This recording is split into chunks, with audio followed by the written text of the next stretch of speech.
Hello guys, അപ്പം നമ്മളിന്നൊരു ഷെയ്ക്കാണ് ഇവിടെ ഉണ്ടാക്കാൻ പോകുന്നത്. ഷെയ്ക്കിലൊരു ബദാം മിൽക്ക്, അപ്പോൾ ഇത് 5-ൻ്റെ ആച്ചിയുടെ ബദാം മിൽക്കിൻ്റെ പൗഡറാണ്. പിന്നെ നമ്മളൊരു മിക്സിയിൽ ഐസും പാലും ഒഴിക്കുക. എന്നിട്ട് അതിലേക്ക്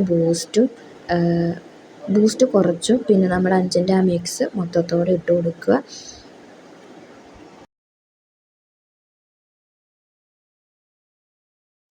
പിന്നെ അത് കഴിഞ്ഞ് ആ ബൂസ്റ്റും കൂടെ നമുക്ക് കുറച്ചിട്ട് കൊടുക്കാം. കുറച്ച് മാറ്റി വെക്കണം, നമുക്ക് ലാസ്റ്റ് ഡെക്കറേഷൻ ചെയ്യാൻ വേണ്ടിയാണത്. ഇനി ഇതിലേക്ക് നമുക്ക് ആവശ്യത്തിന് പഞ്ചസാര ഇട്ട് കൊടുക്കാം. അപ്പോൾ ആദ്യത്തെ വീഡിയോയിലാണ് ഇട്ടേക്കുന്നത്. മിക്സിയുടെ അടപ്പ് ലൂസായിരുന്നു, അപ്പോൾ എല്ലാം വീഡിയോയിലേക്ക് സ്പില്ലായി പോയതാണ്. പിന്നെ ഒരു ഗ്ലാസ് എടുത്തിട്ട് ഇതിലേക്ക് നമ്മുടെ ബദാം മിൽക്ക് ഒഴിച്ചു കൊടുക്കുക. എന്നിട്ട് പുറത്ത് കുറച്ച് ഗാർണിഷിനായിട്ട് നമ്മൾ കുറച്ച് ബൂസ്റ്റ് പൗഡർ ഇട്ട് കൊടുക്കുക. എൻ്റെ അനിയത്തിയും വീഡിയോ എടുക്കുന്നുണ്ട്, അതുകൊണ്ടാണ് ഈ ഫ്ലാഷ് ലൈറ്റൊക്കെ ഇടയ്ക്ക് ഇങ്ങനെ കാണുന്നത്.